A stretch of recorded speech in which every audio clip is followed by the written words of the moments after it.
Apa digugah nol ta?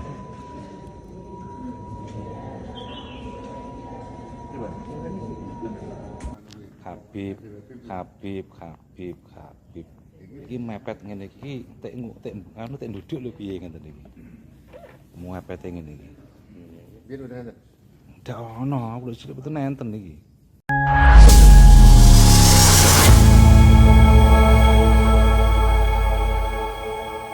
Terus saya ingin melompat sedikit. Salah satu yang sedang ramai kalau kita buka di sosial media, itu adalah soal fenomena makam-makam palsu. Karena orang NU ini senang ziarah. Ya kan? Senang ziarah. Nah, kemudian ternyata itu makam-makam itu banyak menghasilkan uang. Dan kemudian juga ditemukan banyak makam palsu. Sampai banyak yang harus dibongkar. Ini fenomena apa, Gus? Bagaimana menjelaskan kepada masyarakat? Kalau makam palsu itu kan sebenarnya dari dulu juga ada. Dari dulu sudah ada? Sudah ada kan, dari dulu juga sudah ada.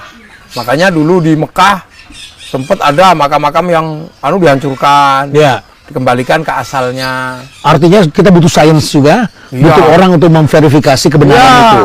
Karena itu kan manusia sejarah. Nah ini kan verifikasinya kan verifikasi sejarah sebenarnya. Sejarah itu kan ada lompatan-lompatan hermeneutikanya. Ada real life-nya kayak apa. Kalau real life-nya ada, pasti ada narasinya dong. Kalau narasinya ada, pasti historiografinya ada, baru ada ideologi, ada menjadi manusia sejarah. Nah, sekarang orang ini kan semuanya berbicara tentang data. Jadi tidak semata-mata itu faktor ekonomi. Gitu lah. Karena memang sekarang orang sudah diverifikasi. Apalagi sekarang tiba-tiba kenapa makam itu makamnya orang Indonesia, tapi kok setiap makam yang berubah itu menjadi makamnya orang Arab, kan di orang Yaman. Ini kan terus tiba-tiba orang bertanya, orang Yaman itu di Indonesia itu yang dari punya klannya masing-masing, punya catatan keluarga dari mana. Artinya kalau ketika dia lahir bawa catatan, Pak mati itu pasti ada sejarahnya, ada catatannya. Dimakamkan di mana? Di mana pasti kemana-mana bawa catatan. Seperti barang keluar dari mall, barang dari keluar pasti ada barcode-nya. Mau sekecil apapun bentuknya, karena memang barang keluar dari mall itu ada barcode-nya. Ketika keluar pasti ada barcode-nya. Makanya kalau keluar kok tidak ada barcode-nya, mau dibilang pasti bukan dari mall. Bukan original. Bukan original. Buatan orang. Buatan orang. Nah kan salahnya di situ. Habib itu lahir aja sudah dicatat. Tukang catatnya namanya Robito. Semenjak dia datang ke sini pasti ada catatannya. Begitu dia mati pasti ada catatannya. Loh kok tiba-tiba ada banyak makam berubah menjadi makam Habib, padahal Habib itu pasti ada catatannya. Kok tiba-tiba ada makam nggak ada catatannya? Pasti bukan Habib dong. Bisa makam orang Indonesia yang lain diganti itu namanya Habib. Mungkin membayangkan bahwa yang paling mulia itu adalah Habib. Karena mereka kan kampanyenya lebih mulia daripada 70 ulama, mereka lebih mulia. Jadi di balik itu semua sebenarnya ada kesalahan yang fatal. Jadi menisbatkan kepada Habib, sementara Habib ini adalah semenjak lahir ada catatannya. Lahir dimanapun bawa catatan, maka ketika mati pasti ada catatannya. Jadi begitu ada makam kok nggak ada catatannya, pasti bukan makam Habib. Maka itu harus ada satu mekanisme, jangan sampai masyarakat juga tertipu, karena disitulah masyarakat yang berdoa ternyata bukan di situ tempatnya.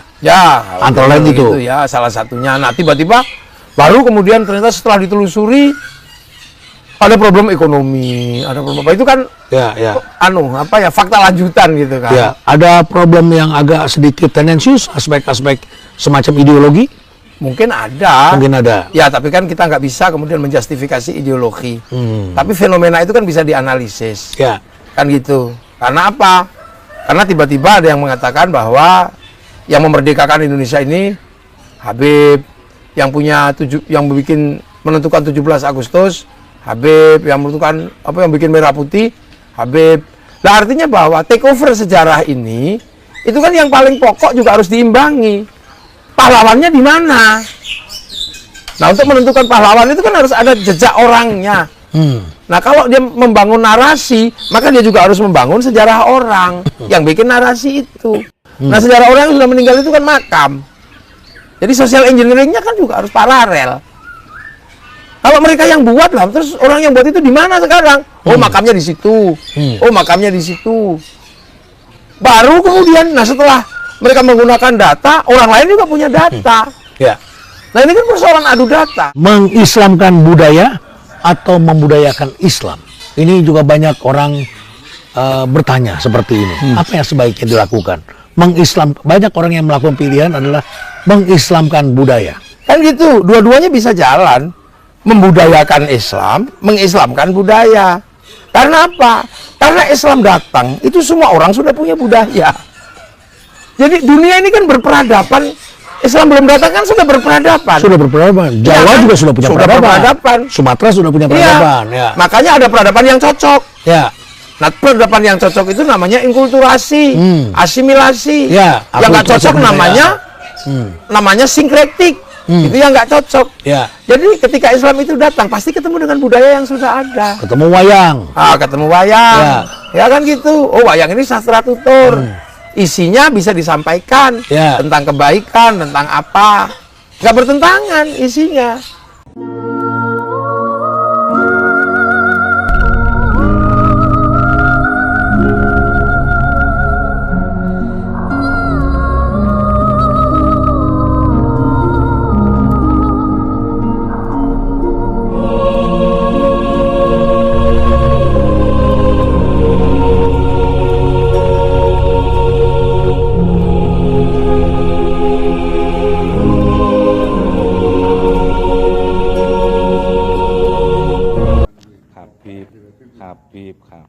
Habib.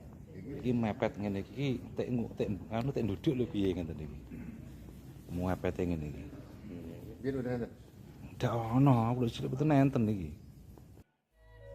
Kalau kita melihat gambar-gambar lama, sebagaimana saya katakan tadi, saya akan perlihatkan kepada Anda, ini kalau lihat di postingannya itu 12 tahun yang lalu. Tapi kalau dari format video dan color, warna, ini menunjukkan tahun-tahun lama ya. Artinya di video ini sebelum tahun 2000, karena ini kalau saya amati bukan digital, tapi pakai mini DV, kaset mini DV ya. Dan kita lihat itu adalah makam-makam tua, nisannya pun tak sama. Nah, sekarang pertanyaannya, kemana nisan-nisan tua itu? Dan kenapa kemudian diganti oleh nisan-nisan baru yang seragam? Kalau itu menjadi bagian dari cagar budaya, apakah itu tidak melanggar undang-undang? Dengan demikian, secara langsung atau tidak langsung, disadari atau tidak, Husein Ba'agil telah membongkar realitas yang terjadi di sana akan adanya makam-makam baru yang Husein mengatakan 90% terlibat dalam penguburannya. Saya pun ikut ngubur. Makam-makam di sini saya yang ngubur.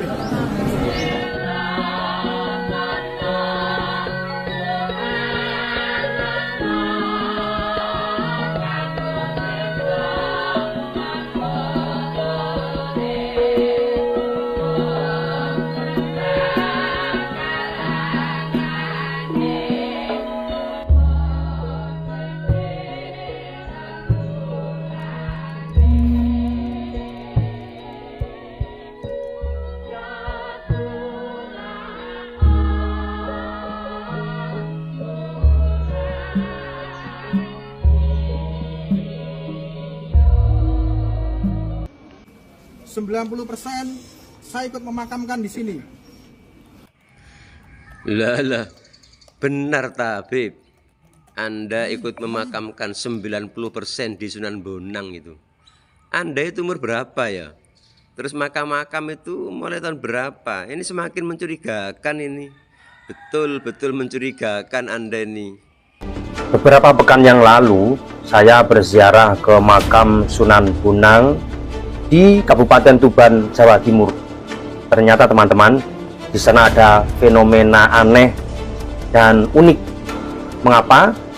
Dalam kurun waktu sekitar 3-4 tahun, ternyata di makam Sunan Bonang, baik di ring 1, artinya di dekat Cungkup atau makam Sunan Bonang sendiri, atau di tempat-tempat di mana para peziarah ini berlalu lalang, apakah itu di depan gapura atau di pinggir jalan, yang mana jalan itu dilewati oleh para peziarah. kira-kira apa tujuan seperti ini? Jadi perlu diketahui teman-teman, ada informasi yang mengatakan bahwa makam Sunan Bonang sempat dikelola oleh oknum Pahlawi, sehingga wajar jika ada manipulasi berkaitan dengan nama-nama makam yang ada di kompleks pemakaman Sunan Bonang. Dari sini, jika kita biarkan, maka akan berbahaya bagi kita semua, khususnya berkaitan dengan sejarah keberadaan Wali Songo, salah satunya adalah Sunan Bonang. Dengan meletakkan makam-makam Pahlawi di sekitar makam Sunan Bonang, ini akan mengaburkan sejarah kita teman-teman. Di situ ada proses propaganda yang dilakukan oleh Pahlawi, yaitu tujuannya untuk mengaburkan sejarah, seolah-olah pertama kali yang menyebarkan Islam di Pulau Jawa khususnya dan umumnya di Indonesia ini adalah dari klan Pahlawi, padahal dari Wali Songo. Nah, jika ini kita biarkan, maka akan tergerus sedikit demi sedikit, nama Wali Songo mulai hilang, mulai tidak diingat oleh masyarakat, dan yang dikenang adalah Pahlawi. Nah, dengan mengenang Pahlawi, maka klan Pahlawi ini menempati posisi strategis di masyarakat, sehingga apapun bisa dilakukan oleh Pahlawi.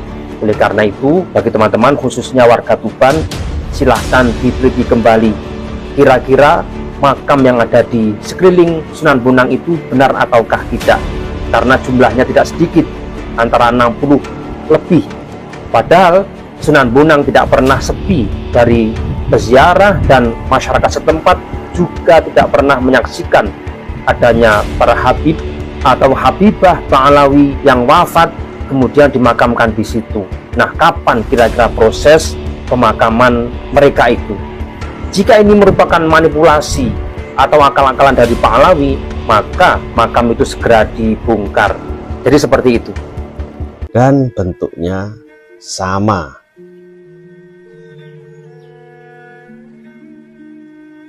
Ini adalah di sisi timur yang paling utara. Pemirsa bisa lihat, sama semua dari bentuk batu nisannya. Tidak ada perbedaan sama sekali antara batu nisan satu dan yang lainnya. Ini baru di sisi utara yang timur.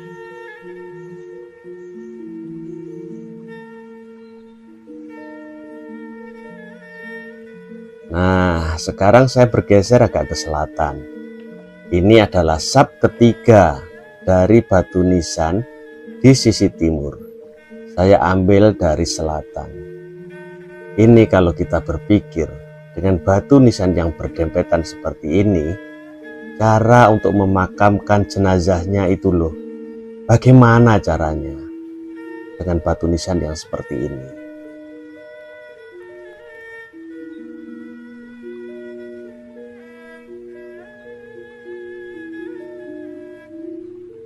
Nah, ini saya ambil dari jauh. Ini adalah di sisi timurnya. Tidak masuk di dalam pikiran saya, pemirsa. Sampai sekarang ternyata banyak sekali makam-makam di seputaran antara kiri dan kanan, selatan di cungkup makam Mbah Sunan Bonang. Nah, ini di sisi selatan sebelah timur. Ini ada juga yang tertera namanya Rugaya Bahven, ada Nur Bahven, ada juga Ahmad Bahven. Nah, itu banyak sekali anak-anak yang berlarian di seputaran makam. Husein Baagil itu lahirnya tahun 80-an. Katanya pernah mengikuti penggalian dan penguburan di ring 1 dekat sebelah timurnya makam Mbah Sunan Bonang. Sunan Bonang yang mengatakan banyak makam palsu di sini, bukan hanya satu, tapi puluhan makam palsu yang ada di Sunan Bonang. Ya. Yang mereka tuduhkan adalah makam-makam ini. Ya. Kebetulan ini beliau yang menggali kuburnya. Dia yang menggali kubur. Ini yang menggali kuburnya.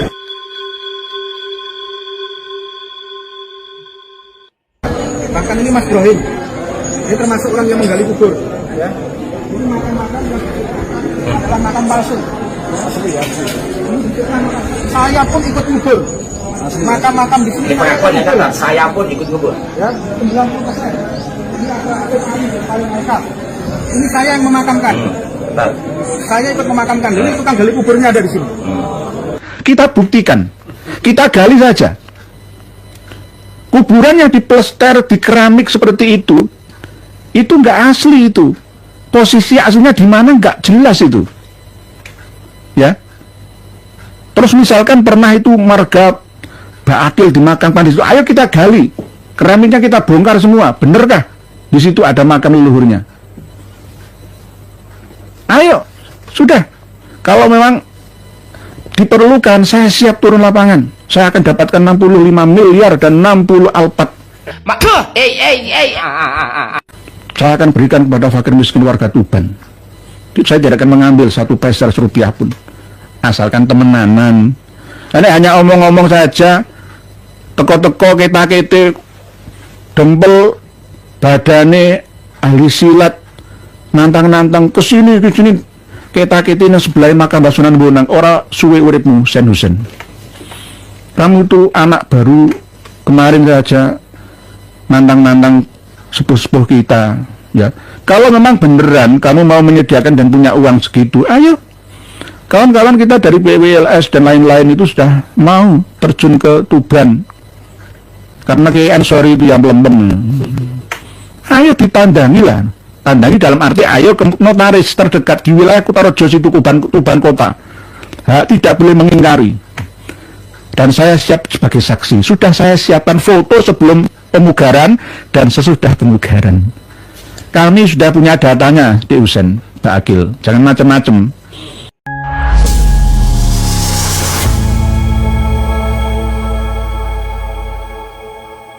Itulah tadi pernyataan dari Gus Muafik yang terjun langsung melihat kondisi Sunan Bonang, dan banyak sekali temuan-temuan dari Gus Muafik yang menjanggal di pikiran Gus Muafik. Mengapa ada makam-makam yang berdempet? Dan tadi kita sudah dengar bersama penjelasan dari Kiai Nur Ihya tentang sembara yang dilakukan oleh Husein Bagil. Bagaimana pendapat teman-teman semua? Silahkan lanjut di kolom komentar. Semoga video kali ini bisa mencerahkan kita. Sampai jumpa di video selanjutnya. Assalamualaikum warahmatullahi wabarakatuh.